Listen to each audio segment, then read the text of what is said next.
Bom dia a todos, novamente, que é para que seja um bom dia mesmo, mas já está sendo, né? Só por a gente ter escolhido estar aqui.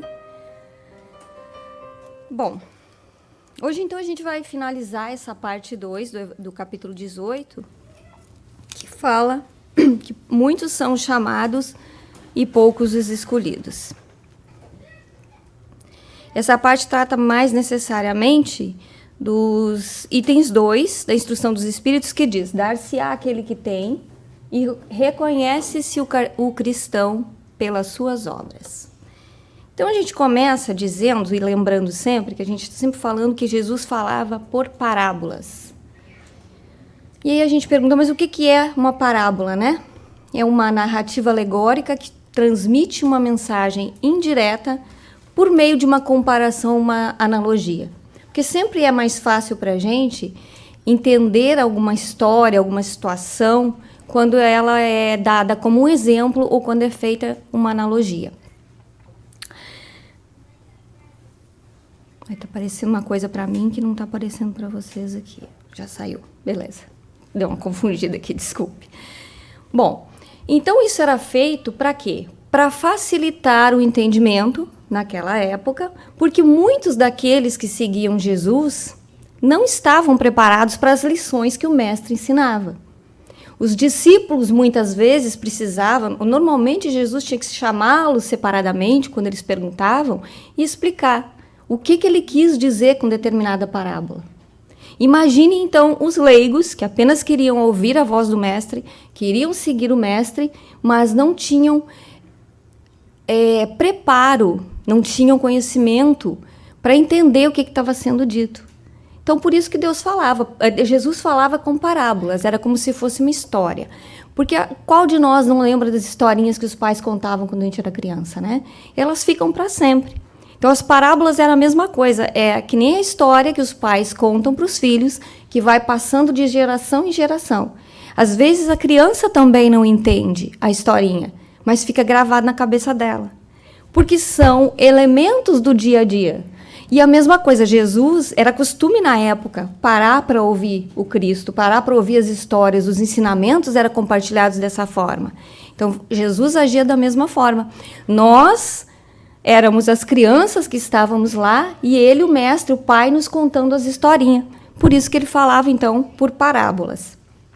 Então, Jesus disse naquela época também que a gente não deve dar pérolas aos porcos e nem o que é sagrado aos cães.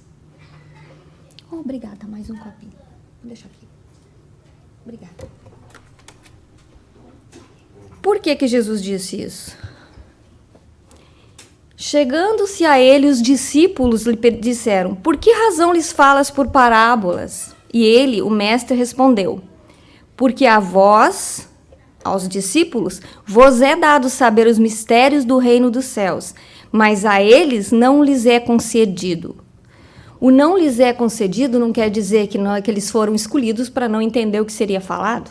Pelo contrário, eles não estavam preparados. Então, Jesus falava por parábolas, porque só aqueles que tinham a semente do conhecimento é que eram capazes de entender o que ele estava falando. Então, porque a vós vos é dado saber os mistérios do reino de Deus, mas a eles não lhes é concedido. Porque ao que tem se lhe dará, e terá em abundância, mas ao que não tem, até o que lhe tem será tirado. Quando a gente ouve isso, a gente pensa assim, nossa, mas então Deus é injusto, se o coitado já não entende, como é que ele ainda vai lhe tirar o pouco que ele tem? Porque a gente acha que é Deus que nos dá e Deus que nos tira. Que nós somos os escolhidos, que nós somos os capacitados por Deus. Mas esse conhecimento, essa razão, ela é intrínseca, ela está dentro de cada um de nós.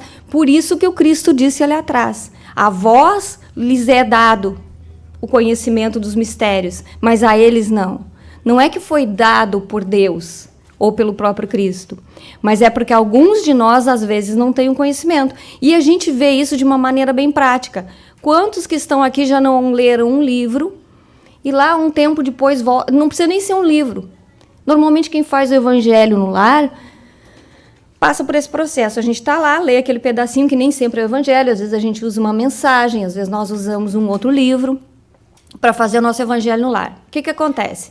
Lá em casa, às vezes, a gente relê pelo menos a última estrofe, o último pedacinho da semana anterior. Aí, às vezes, eu me pego pensando assim, mas onde é que eu estava com a cabeça que eu não vi isso aqui? Então, naquele dia lá, onde a gente leu, a gente não estava preparado. Ó, a importância de rever. Como a Estela falou, né? Nós estamos aqui ainda hoje tentando aprender as mesmas coisas que o Cristo vem ensinando. E que antes do Cristo, tantos outros vinham ensinando também. Então, o que acontece?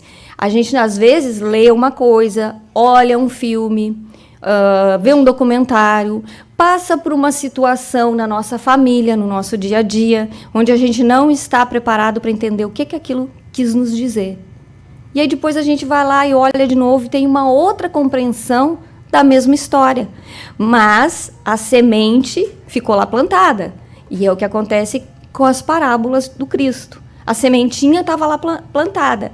Quando cada um daqueles que ouvia suas parábolas estivesse no seu momento de compreender e então fazer uma análise e colocar em prática aquilo que aprendeu, cada um tem seu momento. Quando cada um chegar ao momento, vai entender o que o Cristo quis dizer. Vai ter, como a gente diz, um momento de caiu a ficha. Então, por isso é que eles falam por parábolas. Porque eles vendo não veem, e ouvindo não ouvem, nem entendem. De sorte que neles se cumpre a profecia de Isaías que diz: vós ouvireis com os ouvidos e não entendereis, e vereis com os olhos e não vereis. Então, aquele que recebeu, ele possui. Quando a gente fala receber aqui, porque ao que tem se lhe dará, e ele terá em abundância, mas ao que não tem, até o que tem será tirado.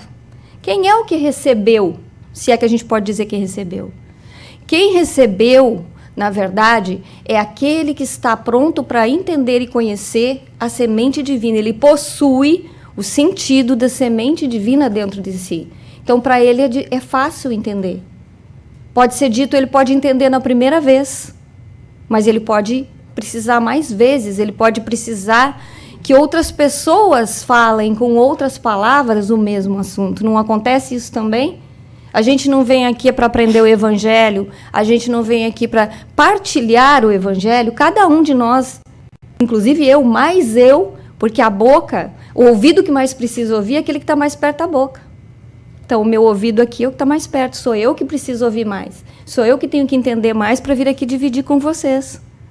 Não é para vocês exclusivamente que a gente vem falar, é para todos nós. Nós partilhamos. Quando alguém faz uma pergunta, sempre tem uma pessoa que tem uma resposta para colocar, que tem alguma coisa para partilhar, às vezes uma história particular que a pessoa não havia entendido até então. E quando a gente tem esses momentos em que a gente se reúne, seja numa palestra, seja quando nós estamos lá fazendo nosso estudo, é o momento em que a gente partilha e entende. É o momento em que a sementinha que foi plantada da parábola, ela desabrocha. Ela brota, melhor dizendo, que daí a gente já está pronto para entender.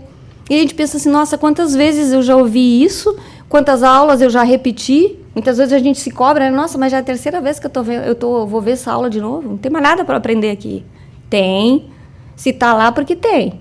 Sempre tem alguma coisa. Pode ser uma frase, pode ser uma palavra. É alguma coisa que eu ainda não estava pronta da primeira vez e que agora eu estou. Então, quando nós estamos dignos de entender a palavra de Deus, essa dignidade significa prontos para entender a palavra do Cristo. Quem são esses que não têm? E que, portanto, ao que tem se lhe dará em abundância, né? Mas quem é o que não tem? O que tem é aquele que a gente acabou de dizer, que a sementinha já está pronta dentro dele. O que ele vai fazer com essa sementinha? Ele vai captar a informação. Ele vai entender. E o que ele vai fazer? Ele vai colocar em prática aquilo que aprendeu. E cada vez ele vai buscar mais, cada vez ele vai procurar entender mais, ele vai ler mais, ele vai ver mais filmes, mais palestras, ele vai fazer mais perguntas, ele vai estudar e vai buscar mais. Então, ali é que aquele que tem mais se lhe dará. É ele que está buscando, é ele que está dando ele mesmo. E aquele que não tem, o que lhe tem será tirado. Aí já fica mais difícil de entender, né? A gente já acha que foi o velhinho do cajado lá que, tu não aprendeu, então toma uma cajadada aqui para que da próxima vez tu aprenda. Não é? Mas é que a gente ainda tem esse modelo de Deus dentro da gente. A gente, né, muitos de nós vêm com isso desde criança, que a gente aprontava e os pais, inclusive, usavam isso como tipo, tu tá teimando, né? Papai do céu não gosta. Então, eu não quero ser castigado, eu vou mudar minha atitude, porque daí eu vou ser recompensado.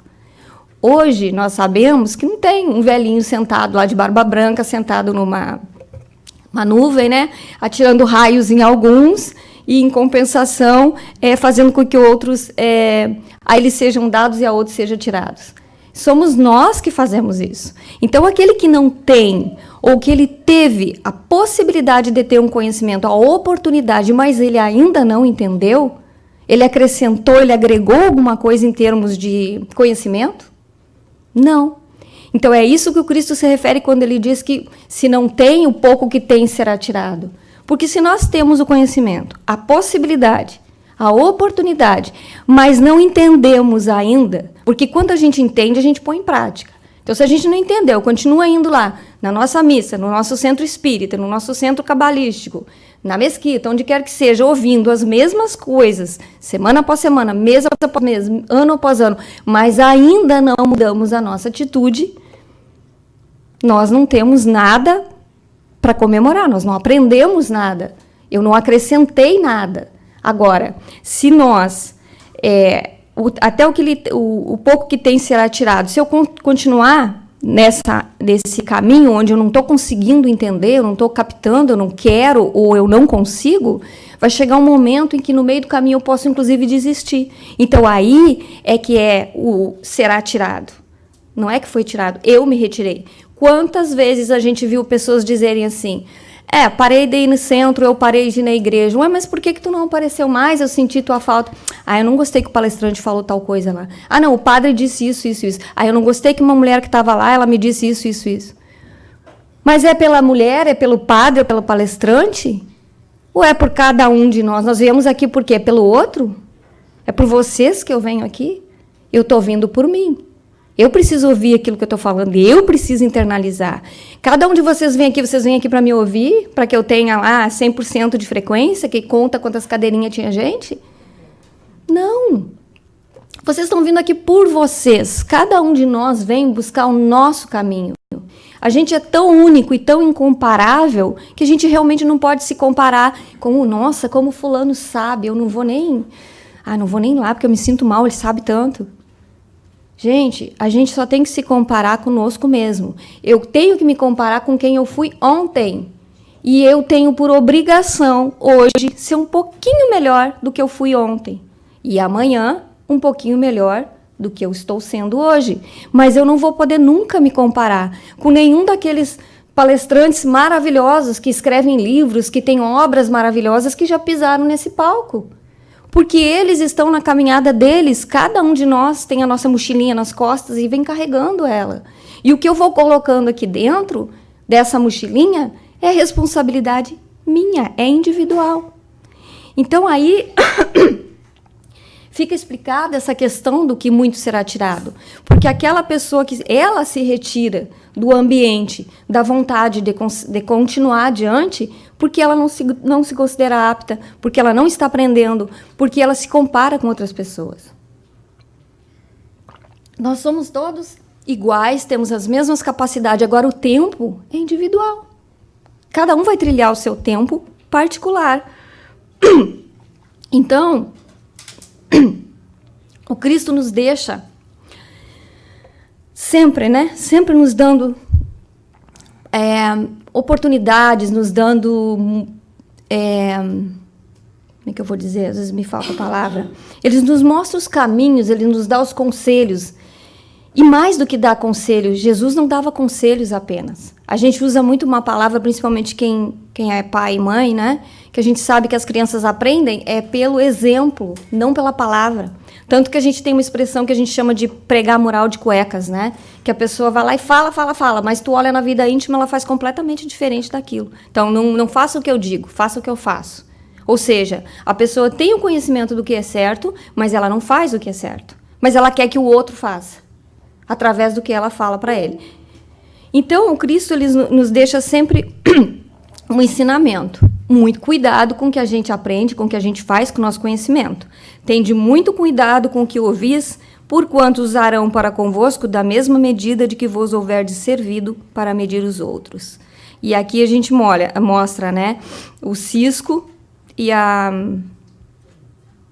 trave, né? Quer dizer, o outro tá com um cisquinho pequenininho ali da camisetinha amarelinha, mas o outro tá com a trave inteira enfiada no olho. Mas ele, ao invés de olhar para ele mesmo, para dentro dele mesmo, e ver até onde ele evoluiu, o que ele sabe, o que ele fez, ele tá preocupado em mostrar o erro do outro. A gente às vezes se pega nisso, né? É tão mais fácil, porque quando a gente olha para dentro da gente mesmo, é tão difícil se conhecer. O autoconhecimento ele é muito importante nessa caminhada evolutiva, porque só quando eu me conhecer e souber quem eu realmente sou e reconhecer as minhas sombras, as minhas falhas como ser humano, aonde eu preciso melhorar e evoluir mais, onde eu preciso parar mais arestas, nesse momento é que eu vou me tornar um ser humano melhor. E normalmente a gente não faz isso, porque a gente não quer enxergar quem a gente é de verdade. Ou porque nós não aceitamos as nossas sombras, também são coisas que hoje a gente é estimulado a colocar para fora. Saber que nós somos seres em evolução, mas nós não somos a perfeição. Se nós fôssemos a perfeição pisando a terra, a gente não estava aqui dentro agora dividindo esse estudo. Não vinha aqui toda semana partilhar o estudo, fazer essa leitura de evangelho, ficar todos esses anos tentando entender, todo esse tempo, né, geração após geração. O que acontece conosco? Nós somos hoje estimulados a ver que nós não somos perfeitos, que nós temos sim sombra. E aí reside o conhecimento.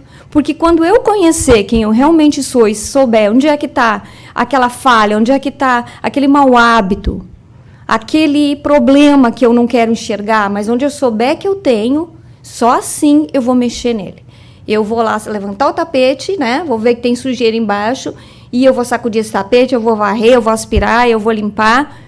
E ok. Depois que eu tiver passado por esse processo, então eu vou estar pronto para me entender. Por que esse processo é importante?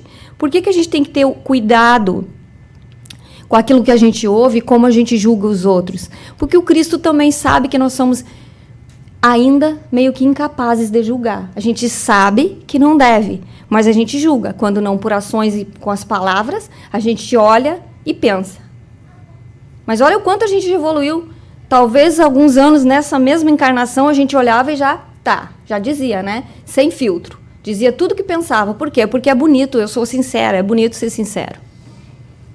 Mas eu tenho que saber que o outro vai me julgar, vai ser tão sincero quanto eu estou sendo com ele. Então ele coloca isso pra gente, ó, cuidado, porque com a mesma medida que vocês medirem, serão medidos. O que ele está nos dizendo aqui? Tenham compaixão do outro. Não julguem o outro. Entendam que o outro é tão imperfeito e falho quanto você. Ninguém gosta quando as pessoas chegam para nós e nos dizem, até chegar esse processo da gente ouvir uma crítica e considerar que ela realmente é construtiva, se vai longos anos em que alguém fala alguma coisa, a gente melindra todo, não quero mais falar com fulano, ele disse isso de mim. Aí depois o Beltrano, anos depois, diz a mesma coisa. Aí tu começa a pensar, poxa, mas até o Beltrano, mas está todo mundo contra mim. Mas pensar assim, mas 2 ou 3 falaram que eu sou isso, será que eu sou mesmo? Aí um dia a gente cai a ficha, mas vai que eu sou, né? Até meu filho me falou. Aí quando eu falo em filho, eu estou falando que meu filho me falou mesmo. Eu estou lembrando que ele falou. Então aí a gente pensa, poxa, se até o meu filho que me ama tanto, me trata bem, me respeita, disse isso de mim, melhor eu repensar, né? Então, a gente aprende das maneiras mais improváveis possíveis. A gente pensa que a gente só ensina os filhos, porque a gente está ali no blá, blá, blá, blá, blá, blá, todo dia, e também procurando dar um bom exemplo, porque a gente já sabe que é o exemplo, né? A palavra move, mas o exemplo é que arrasta. A criança ela não vai fazer o que o pai e a mãe estão dizendo, ela vai fazer o que o pai e a mãe estão fazendo, né?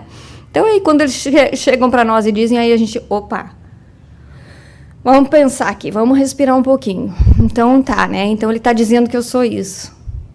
O que eu posso fazer com isso? Me revoltar? Porque quando vem de um estranho, a gente não quer mais falar com ele. Mas e quando vem de um familiar? E quando vem de um filho? Não vai mais falar com o filho? Não vai falar com o familiar?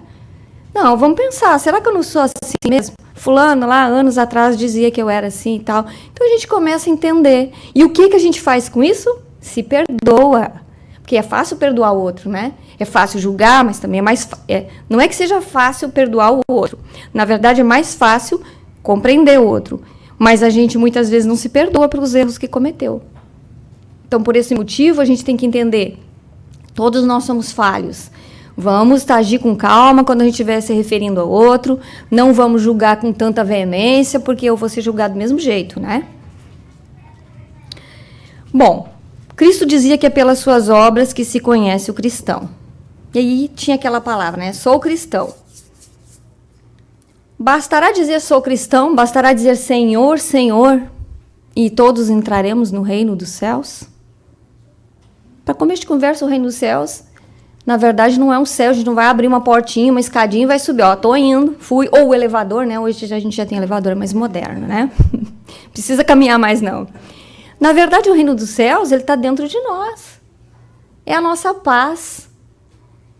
Mas a gente...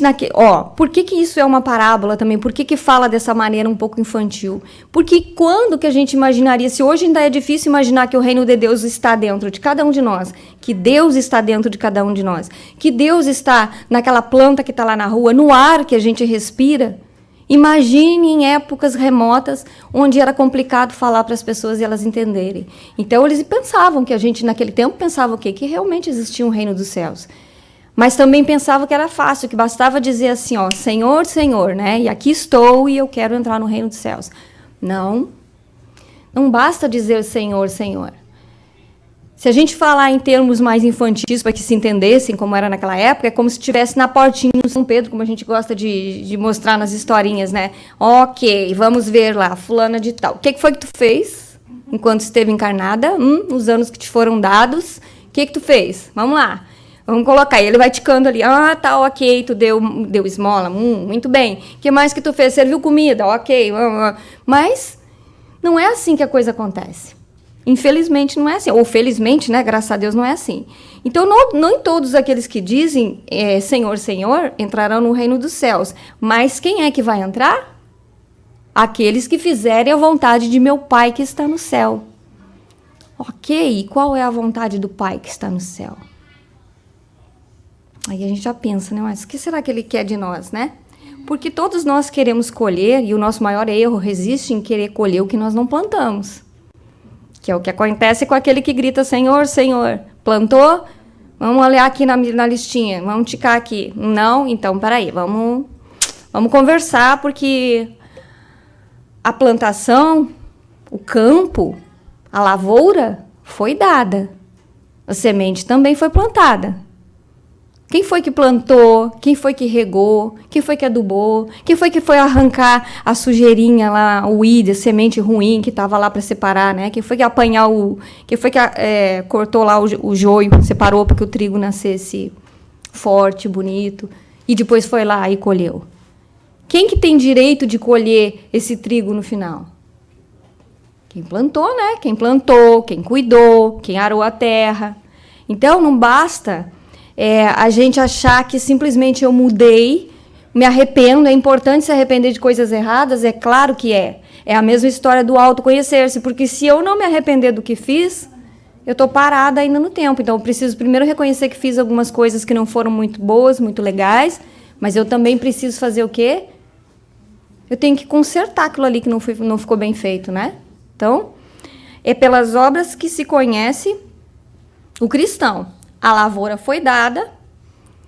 E aí Cristo até em algum momento ele ainda fala assim, né? Aqueles que foi dado, que herdaram muitas vezes, né?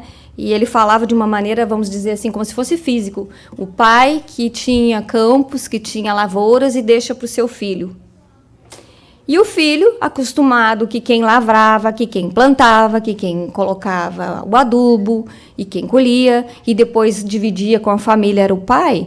Quando esse pai morre e deixa esse campo para o filho, vai bastar que o campo fique lá? Se o pai não está mais lá, o pai não está mais lá, alguém vai ter que plantar. É direito do filho colher sem ter plantado? Porque não vai, o que vai nascer ali se não for plantado? só sementes ruins, só weed, né? Só grama, nem grama se pode chamar, né? Semente ruim mesmo.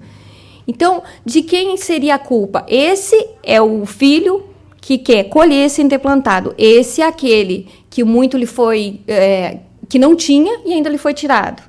Não foi tirado fisicamente, foi lhe dado uma lavoura para plantar. O que ele fez? Ele não quis trabalhar. Ele não arou a terra, ele não preparou a terra, ele não adubou a terra, mas ele quer colher. É justo que, na hora de colher, ele põe a culpa no pai, que não estava mais ali, para seguir plantando, como fez uma vida inteira, para depois dividir, então, essa colheita e alimentar sua família toda?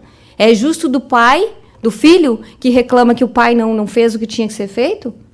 Não seria essa a hora do filho, herdando a lavoura, dar continuidade ao trabalho do pai? Não é justo que a gente diga que então me foi tirado. Esse filho não vai poder nunca dizer que me foi tirado, o pouco que me foi dado ainda foi tirado, porque agora não tem mais quem plante. Então o filho que vai plantar a lavoura dele. O pai fez a parte dele quando em vida, agora é o momento do filho fazer a mesma coisa. Nós não podemos esquecer da nossa responsabilidade não só sobre o que nós fazemos, mas sobre aquilo que nós deixamos de fazer também. Essa é a lição que fica para a gente. Aí eles perguntam, então, os discípulos perguntam ao mestre: Mestre, o que farei para herdar a vida eterna? E Jesus responde: o que está escrito na lei? Na verdade, aqui não foram os discípulos, perdão, me enganei. Aqui foi um mestre da lei que perguntou, tentando ver aonde Jesus, eles sempre faziam isso, né? Eles queriam ver aonde que Jesus ia falhar, digamos assim. Eles tinham intenção de fazer com que Jesus cometesse um erro e eles descobrissem que era tudo uma farsa, que não era nada daquilo. Então ele pergunta: Mestre, o que farei para herdar a vida eterna? E Jesus lhes responde com uma outra pergunta. Já que tu é o doutor da lei, o que é que está escrito na lei? Aí ele responde: amarás o Senhor teu Deus de todo o teu coração, de toda a tua alma, de toda a tua força e de todo o teu entendimento, e ao teu próximo como a ti mesmo. Jesus então replica mais uma vez: respondeste bem, faze isto e viverás. Mas ele, não satisfeito, pergunta: sim, mas e quem é o meu próximo?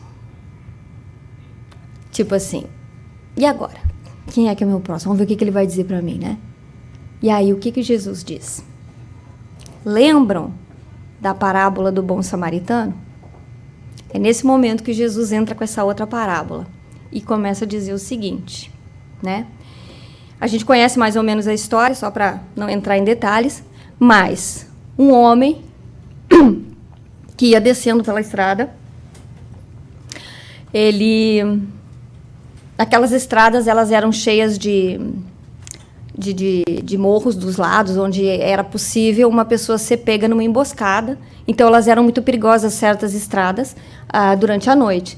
E vinha uma pessoa sozinha, e essa pessoa descendo foi pega por ladrões, e esses ladrões bateram, roubaram, deixaram ele quase morto.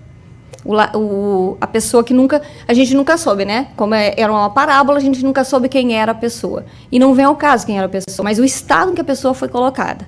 Uma pessoa que foi batida por bandidos, ela foi roubada e ficou ali, para morrer, toda ferida.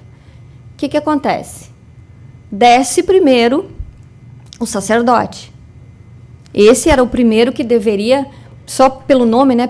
Por sacerdote, utilizar o quê? Da compaixão, né? Então ele deveria fazer alguma coisa, esperava-se que fizesse. O que ele fez? Nada. Ele passou, olhou, não se sabe o que ele pensou, mas ele deve ter pensado que também era um bandido, que não vale a pena, né? Ele deve ter julgado mentalmente, ele passou reto, nada fez, o que importa é que ele nada fez. A seguir veio quem? Um levita, que era um dos que era para fazer se conhecer a lei. Quer dizer, um era o sentimento, o outro era a lei, os dois trabalhavam juntos. Também não fez cumprir a lei. Passou, olhou e foi embora. Aí vem o samaritano, que naquela época não eram bem vistos. Não era exatamente a escória, mas também não eram os doutores da lei, não eram os sacerdotes, não eram os levitas, eles não eram muito bem vistos. O que ele faz? Apeia do cavalo, coloca vinho, óleo, unguento, que era o que se usava na época, ata as feridas do machucado, coloca em cima do seu cavalo, leva para uma hospedaria, paga a pessoa da hospedaria e diz, cuida dele, aqui está o primeiro pagamento, faze o que for necessário, e amanhã eu retorno e pago a diferença. E vai embora. Não perguntou nada. Ninguém sabia quem era o homem, ninguém sabia quem era o nome dele, ele estava lá praticamente desmaiado. Aí, contando essa história, né, Jesus pergunta assim, qual desses três te parece ter sido o mais próximo daquele que caiu na mão dos salteadores? De novo, ele devolve uma pergunta. Olha a astúcia do mestre, né? Faz a gente pensar. E aí ele responde, aquele que usou de misericórdia para com ele. E Jesus lhe diz, então vai-te e faze tu mesmo. O próximo é qualquer pessoa que estiver precisando da nossa ajuda. Aí quantas vezes a gente passa na rua e vê um próximo deitado no chão? E a gente pensa assim, vou ou não vou? Pergunto, não pergunto? Chamo ou não chamo? Por quê? Porque a gente tem medo.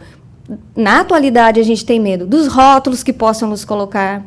A gente tem medo que a gente não sabe quem é aquela pessoa. A gente não chega simplesmente e diz, ô meu filho, tá precisando de alguma coisa aí? Quer uma água? Quer uma comida? Tu tá bem?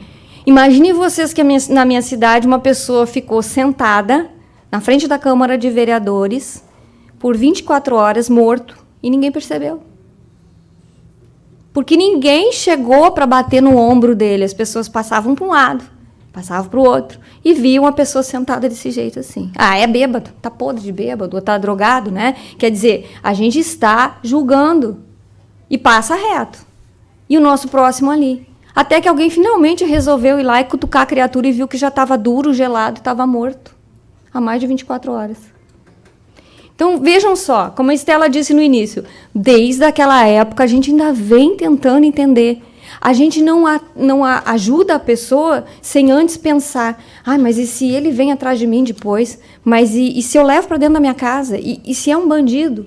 Então é difícil, é muito difícil para a gente. E a gente muitas vezes, como é que a gente vai julgar a pessoa que está julgando se atende ou não o outro?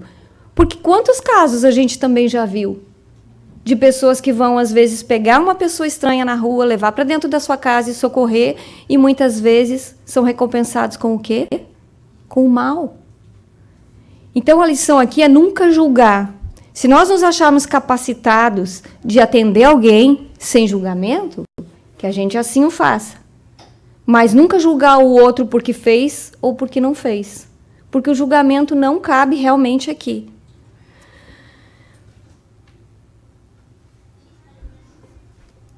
Nem todo aquele que me diz, Senhor, Senhor, entrará no reino dos céus. Só entrará, então, quem põe em prática a vontade do meu Pai que está no céu.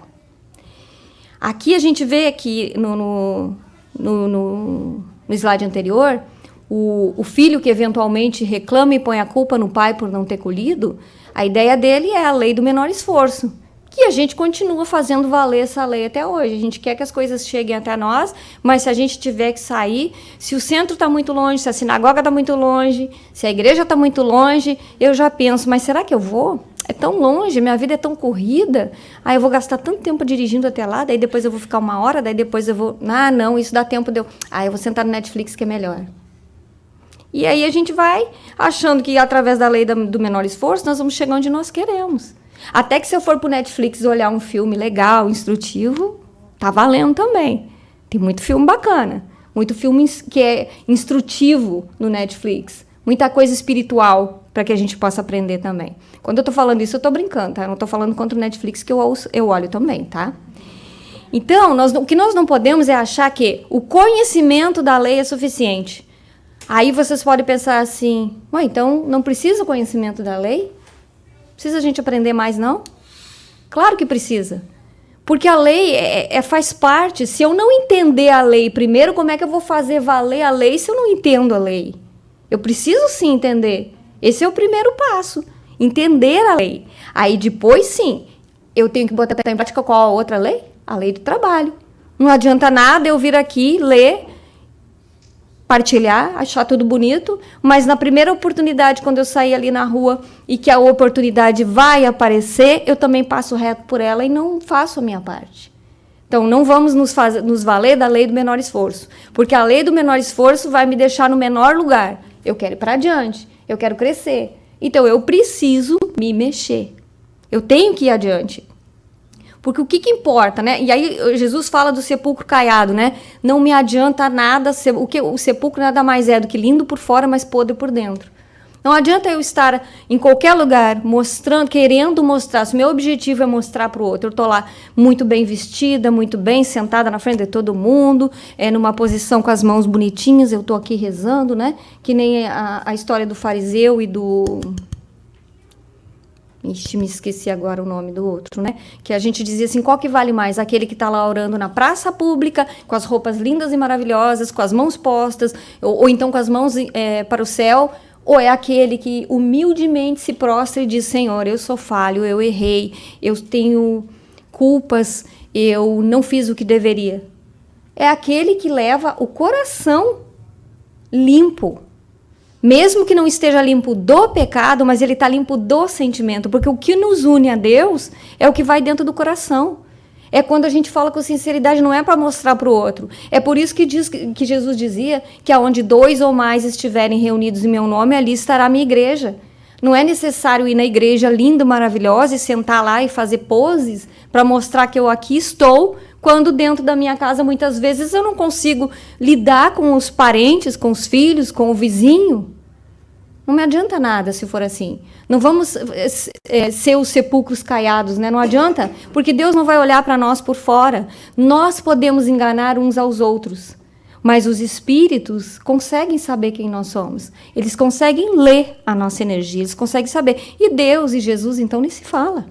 Então, a gente não vai enganar ninguém. O que a gente tem que fazer para entrar no reino de Deus é ter pureza de sentimento e de ação. E o conhecimento é porque é esse conhecimento que vai nos levar a agir dessa forma. Porque eu lendo ou ouvindo e tendo a capacidade de entender, é que eu vou colocar essas coisas todas que são necessárias, eu vou colocar a lei em prática. Que a lei existe para ser colocada em prática. Então, qual é a vontade do Pai? A vontade do Pai está sintetizada, dos 10 mandamentos, está sintetizada em 2. Amar a Deus sobre todas as coisas e amar ao próximo como a si mesmo. Todas as outras leis são ferramentas que nos levarão a fazer dessas 2 as mais importantes. Nos tornarmos melhor. É isso que o Cristo queria que nós fizéssemos. Então agora eu vou pedir, por favor, para desligar a luz, que a gente vai ver um videozinho.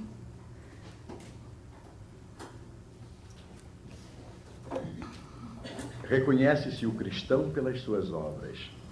Simeão, Bordeaux, 1863.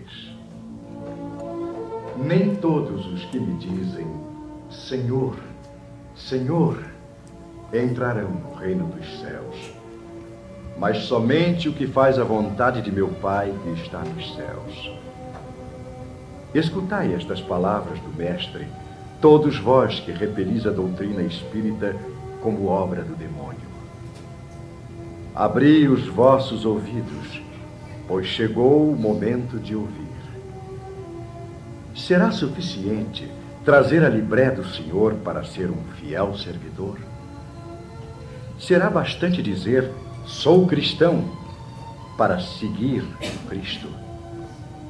Procurai os verdadeiros cristãos e os reconhecereis pelas suas obras. Uma árvore boa não pode dar maus frutos, nem uma árvore má dar bons frutos. Toda árvore que não der bons frutos será cortada e lançada no fogo. Eis as palavras do Mestre.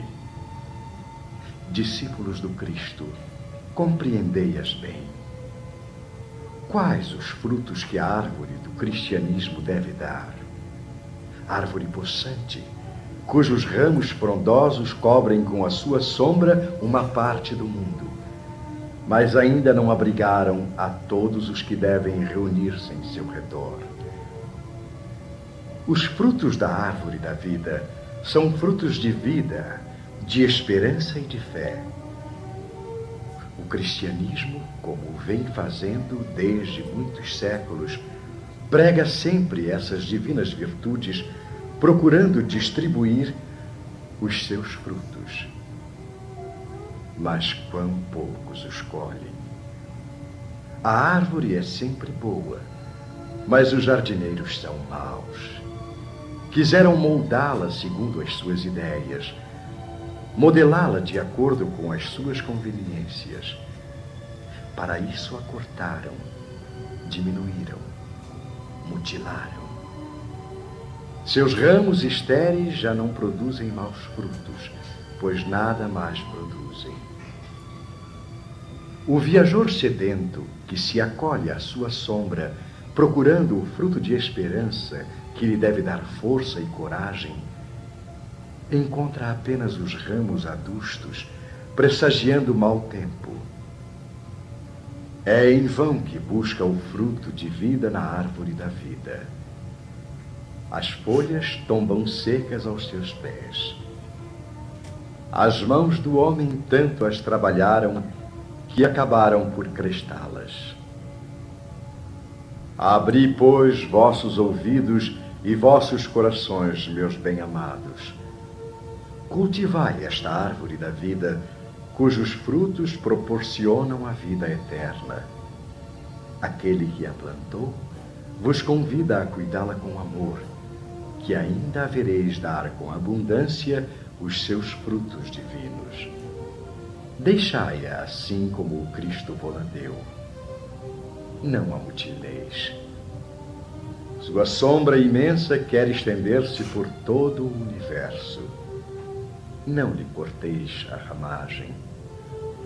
Seus frutos generosos caem em abundância para alentar o viajor cansado que deseja chegar ao seu destino. Não os amontoeis para guardá-los e deixá-los apodrecer sem servirem a ninguém. São muitos os chamados e poucos os escolhidos. É que há os assambarcadores do pão da vida, como os há do pão material. Não vos coloqueis entre eles. A árvore que dá bons frutos deve distribuí-los para todos. E depois procurar os necessitados. Conduzi-os sob as ramagens da árvore e partilhai com eles o abrigo que ela vos oferece. Não se colhem uvas dos espinheiros. Meus irmãos, afastai-vos dos que vos chamam para apontar os tropeços do caminho e segui os que vos conduzem à sombra da árvore da vida. O Divino Salvador, o justo por excelência, disse e suas palavras não passarão. Os que me dizem, Senhor, Senhor, nem todos entrarão no reino dos céus, mas somente aqueles que fazem a vontade de meu Pai que está nos céus. Que o Senhor das bênçãos vos abençoe, que o Deus da luz vos ilumine, que a árvore da vida vos faça com abundância a oferenda dos seus frutos. Crede e orai.